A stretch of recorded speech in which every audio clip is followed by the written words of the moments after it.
Welcome to Chapter 8. We're going to look at designing the questionnaire in this session. Value of questionnaires in marketing research is just fundamental. It's a way that information, most studies, is collected, at least those that are using quantitative analysis. So you can have descriptive questionnaires about a person, an object, or an issue, and you can also have these predictive survey questionnaires focused on changes in attitudes, behaviors, your testing hypotheses. Below, you'll see an example here of trying to understand purchase intention. That's the dependent variable over on the right. Then you have this attitude towards the influencer, and that influencer might be a celebrity like Tom Brady, former pro football great.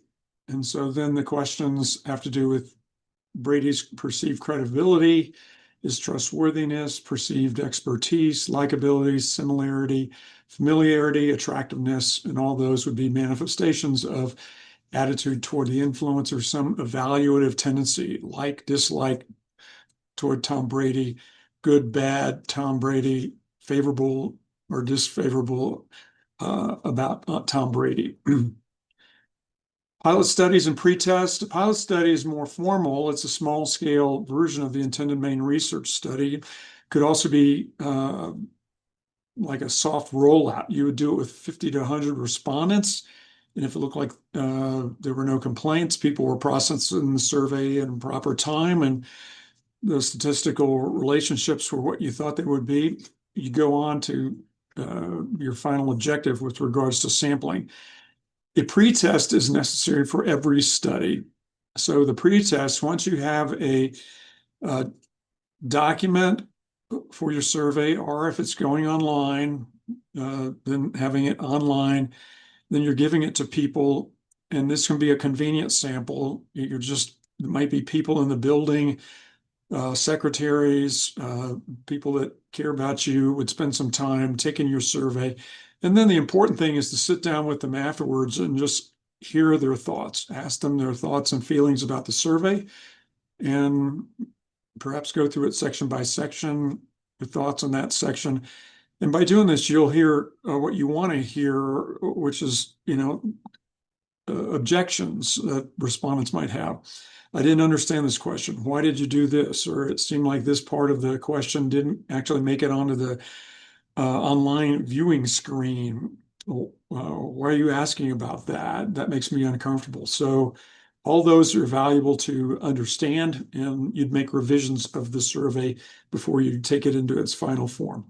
Doing iterations of pretest would be valuable for you. Questionnaire design. There are these 7 steps here. You have to determine where you want to go, what the objectives are, and what data you need. And then how you're going to collect the data, develop the questions, the scales that you'll use, laying that out on a document, an online screen, finally getting approval from the client, pre-testing, revising, and finalizing the questionnaire, and then implementing the survey. With regards to client approval, you don't want to overtax your client if you're at a research agency, but you can expect your client-side researcher to be very involved with the survey and what you're presenting to them as going to a pre-test phase. So, and they will make revisions as well. The example in our book here is about the American Bank in Baton Rouge, Louisiana. For their study, they had, it was about banking services, and they really were focused on banking relationships, lifestyle dimensions, as well as demographics. You see that page 218 to 221. Those are, you see the entire survey there in exhibit 8.3, and you see these 4 sections of the survey. In our culture, the demographic questions go at the last part of the survey. That cues us that as respondents that the survey is winding up. You just got a few more minutes and you'll be done. I have seen the demographic questions in other cultures be presented first. And actually, for screener questions, if you need to have women age 25 to 35 in your study, you might have your first questions be filtering questions, which is please tell us your gender and please tell us your age group. And if those don't match what you want, these people would be thanked. They would receive their reward, but they would not be taken through the data collection process. Developing the questions and scaling, choosing the question format, was it unstructured or structured? The wording of questions and scales, we've seen this in previous chapters. The nominal, ordinal, interval, or ratio scale that are presented to respondents, those need to be determined and sorted out. Important decisions need to be made about those. Unstructured questions or open-ended ones. These take longer for respondents to respond to. A good many of them will try to skip over these if allowed. Before the introduction of artificial intelligence, having these open-ended responses, if you had a sample of 400 and 100 people gave open-ended responses, to go through there and actually read them, process them, and evaluate them. Usually what would be done was just a reader would be assigned to read those and code them as a positive comment, a neutral comment, or a negative comment. And but with artificial intelligence, more instructions can be given to AI. It can run through all the open-ended responses and give immediate understanding of what are the categories of response there, the themes, what are extreme responses, how many extreme responses were given. So we're in a new era with AI in terms of processing unstructured questions, and they will probably be included more frequently in questionnaires. Previously, it was expensive to get these open-ended questions processed. So structured questions are the closed-end questions, and you want these to be direct and presentable in an understandable format. And again, using the scales that we've talked about in prior chapters. The wording is important. You don't want to use ambiguous words and phrases. Not long questions, very direct, to the point, and understandable nouns and verbs. With regards to sensitive and difficult topics, thinking about including those in the questionnaire, would you want to do that? Would people be willing to divulge the type of pharmaceuticals that they're currently taking, the type of medications they are, or their struggles with mental illness? I think you'd have to go through different routes and different recruitment processes to address questions like that, probably through qualitative research, so there's more trust with the interviewer than just somebody putting down responses and then those being used by who knows who in after that. We did field work in Beirut, Lebanon, a few years ago. They had a civil war there in the 1980s, and tensions between religious groups have continued. The country and the city is like a checkerboard with regards to the geographic placement of these religious groups. And we had interviewers go into these neighborhoods with clipboards, and the people who were in the neighborhoods, they had not seen this before. Their thoughts were, who is it from the rival religious group? Is it from my employer? Is it from some intelligence service from another country that is trying to collect data here on us? So it was all the questions were sensitive and difficult then. So it was our interviewers prevailed, but we decided not to continue the study in other cities across the Middle East because of the tensions involved and the risks incumbent for our interviewers. In general, you're trying to use a funnel technique in interviews. So you start with the general questions first, your thoughts and feelings about a topic or a product or a brand.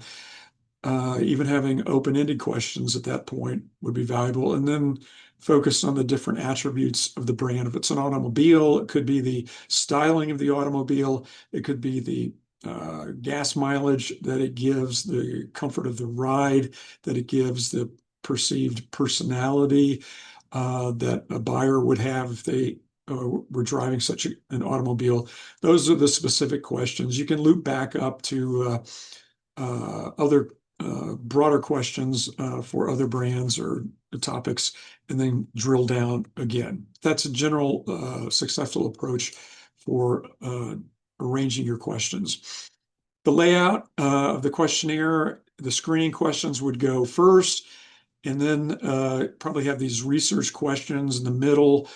Probably if you have difficult questions, it might be, let's see, if you were doing a study of budget for the Wyoming state government, what if reductions had to be made in the budget, what parts of the budget needed to be trimmed and to what amount? So those would be more rigorous and asking more reasoned judgment of your respondents and actually put them into situations they haven't maybe been before, but it would also be challenging for them. Putting those at the end of the questionnaire would likely, the people would hang with you and complete the survey rather than abandoning the survey early on, just because it looks like every question is going to be this difficult. There can be response order bias. So if you have, let's say, a set of brands, and it might be even 10 brands, and you want to, some evaluation, positive or negative, about these brands, you would need to reorder the brands. And the way to do this is basically half the people would get one ordering of the brands, and then the other half of the respondents would have a reverse ordering of the brands. So what the brand number 10 with the second group becomes brand number 1, brand number 9 becomes brand number 2, and on. And so if you do that, that will wash out any effects of ordering there for your responses. That can be a distorting, biasing effect, the ordering of and presentation of objects in the survey. Common methods variance. You're using one tool, which is a survey instrument, and you're asking verbal questions. So that's the common method. You can amplify this common method variance. In other words, people responding in the same way, just artifactually, not because they're thinking about the questions deeply. If all the questions sound alike, so if they have probably the stem of the question is repeated over and over, such as considering all the brands previously presented in the survey, which one is your favorite? Previously, considering all the brands, which one is your least favorite? Considering all the brands that you've seen before in the survey, which one would be the least expensive for you? So having these common stems is a way that you can lead people into basically have a homogeneity in their responses. You don't want that. So you can put questions in different parts of the survey that can break this up. You can also change the wording of your questions that are even used in different scales, Likert scales with agree, disagree, anchors in one part, and then in another part it could be semantic differential. So opposite terms are presented as anchors of scales. That's another way to break this up. Determining the layout and evaluating the questionnaire. You want to look at the questionnaire before, and it seems like in your building questionnaires, they always, turn out longer than what you had originally planned. So you just need to be disciplined and really take a hard look. Do we really need to ask that set of questions there? How can we shrink this survey, make it shorter for our respondents to move through? With regards to online surveys, you need to view it on the screen as a respondent would, so you don't get some odd wrapping of anchors or scales, so the respondent really can't understand what's being asked. In our course, we have a Lufthansa survey. Let's see if we can get there right now to look at it.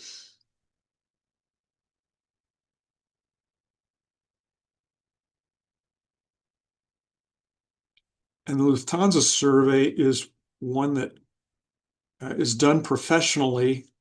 So it was done by a company called Mark, M-A-R-C, and but back in the day, and the the tool here is the Lufthansa survey. And so let's just look at it here. Okay, so this would be probably for a telephone call center, what their interviewers would see. And so as someone came on the phone line and answered the phone, they would be taken, the interview would be taken to this questionnaire here. So you have the respondent's name, the address, that would probably already be filled if they were on a panel. The telephone number here, this is to facilitate checking by the supervisors at the call center, the interviewer's number. So who's doing this? You can also see it's monitored, validated by, and this is again for the call center personnel staff to register how things went and when the survey was taken and when it was started, when it was ended.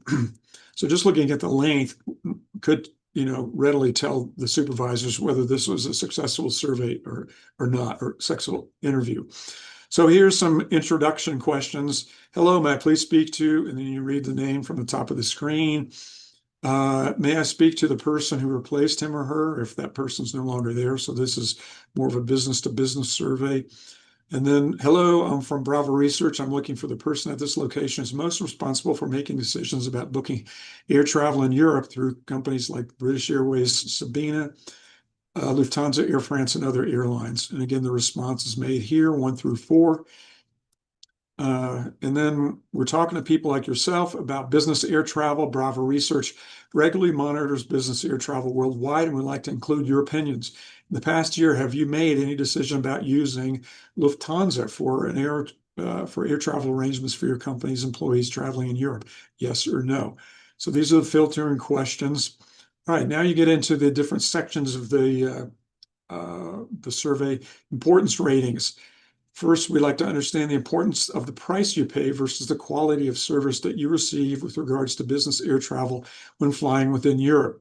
To do this, I like to divide 100% between price and quality of service. The higher percentage you assign to one over the other, the more important it is your choice of carrier. Please keep in mind the total must equal 100. So out of 100%, what would you give to price? Somebody says 60%. Out of 100%, what price would you give to quality?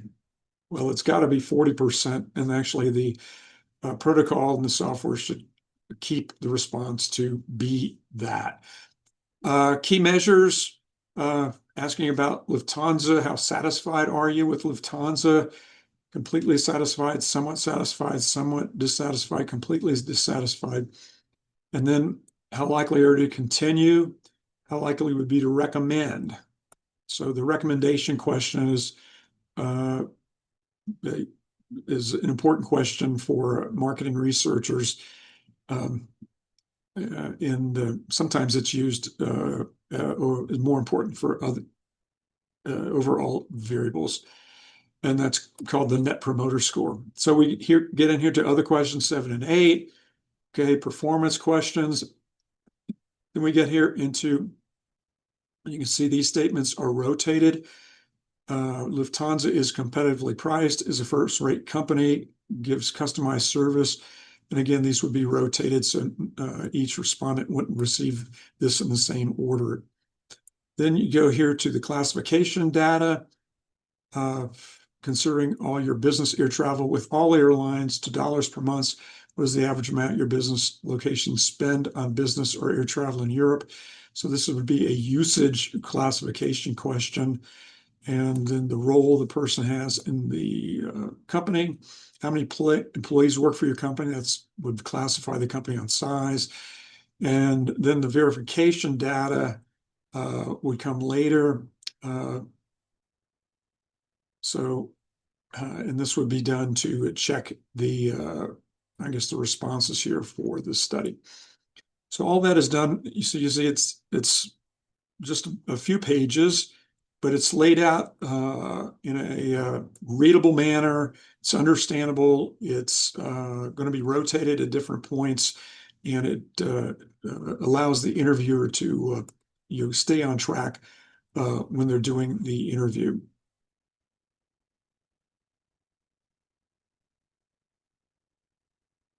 Okay, with regards to formatting, you definitely want when you're thinking about mobile devices, you're going to need to test your survey to see if it can actually come up on all types of smartphones. And is it takeable on those phones? So does it actually work? And then what's the needed time to complete the survey on a smartphone? Institutional review boards, these are part of life in academia because of, I guess, abuses of respondents in studies. They actually, in psychology studies in the 1950s, they would actually administer electrical shocks to respondents, and there would be deceit involved too. It sounded like somebody was receiving a lot of shocks, and people needed to make some responses to help this person get out of such a situation. So, in retrospect, and with thought, it's understandable that those studies were deemed to be inappropriate and kind of violates ethical norms for working with human beings. In marketing research field, there is no IRB, so a group that would be internal to each company and would decide whether studies that were being fielded by the company met ethical standards. Researchers are expected to be ethical. However, it is a good idea to have somebody at your research agency or your client firm who works in the research group to wave the banner for ethicality and make presentations on a regular basis, probably quarterly, on traps to avoid in research so that this firm doesn't get sued and litigation is avoided. When I was an Army aviator, in every unit, aviation unit, there's a safety officer, and that person has an eye for safety, is training people on safety procedures and scanning the flight line to make sure there's no free-floating debris out there, or even nuts and bolts that might be picked up by gusts of jet exhaust or something that would really cause another jet to be harmed. So I think it makes sense to be prudent. So the concept of IRB is that you would watch out for ethical lapses, and an ongoing discussion would be part of conducting research.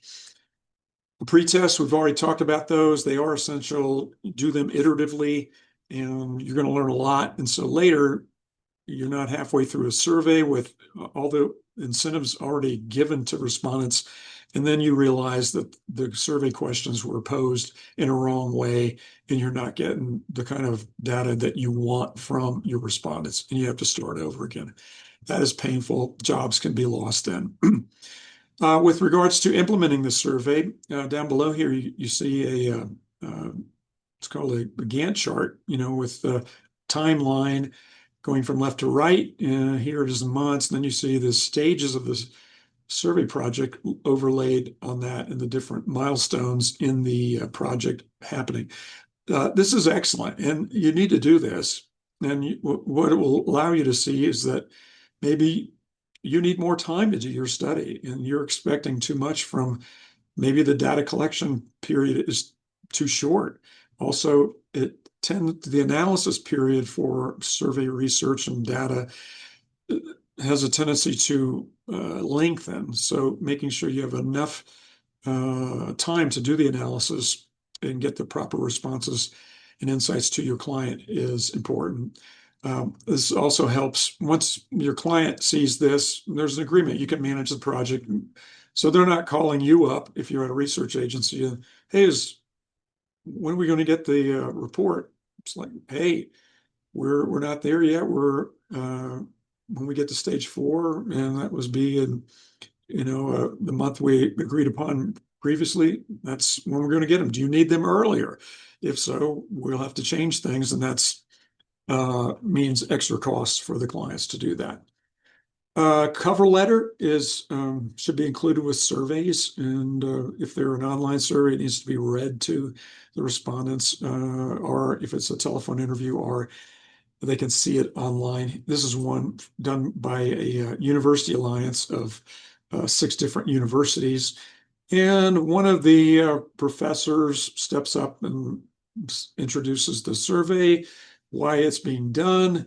Your responses will be anonymous. Your name will not be linked in any way to your responses. The results will only be shown in aggregate form. If you have any questions about the administration of the survey, you can call this person or send an email. And by filling out the questionnaire, you're consenting to participate in the study. So it's that simple. And if there's an incentive, that would be presented here in the cover letter. There are supervisors for data collection people. Here's one of them, Brian Harnish. He's actually a former online MBA student of mine. He is now director at the Wyoming Survey and Analysis Center, which is based in Laramie. But he and his team are very engaged, and they are watching over others who are working to complete surveys and do the interviewing with regards to surveys that this data collection agency is doing. So this is based in Laramie. It's, I think, on 22nd Street in Garfield. And here we have the staff, and there's plenty of staff there. There's Brian, and these staff are researchers there, but they have others who are there, students, high school students that are on the phones, interacting with respondents to surveys to make sure that the surveys are done and accomplished in the appropriate manner. The interviewers receive instructions. So if it's a new survey, they are given detailed information about why the survey is being done so that they can answer these questions from those being recruited to take the survey. What's the start and completion dates for the survey? How long they'll be working on it, basically. What are the sampling instructions, the screening procedures, the quotas? So all this background information the interviewers have to understand where they fit in. And then importantly, the guidelines for asking questions. And so it might be that the satisfaction questions are ones that need to be presented in a slower way so that the respondents can fully understand these questions. And that is an important part of what a data collection agency like WISAC would do. Developing your questions, questionnaires, making them professional looking, like we saw in the Lufthansa study, that really helps being completed in the right way and in a timely way and in a professional way. And it also signals to respondents that this is a professionally done survey. It matters to people, professionals, and they will engage with the survey. This person, Don Dillman, is the one that really showed the research community that well-formed and beautifully presented surveys, mail surveys, received a much higher rate of completion than jumbled-looking surveys or cram surveys. So that completes what we have to present here on questionnaires today. Thank you for your attention.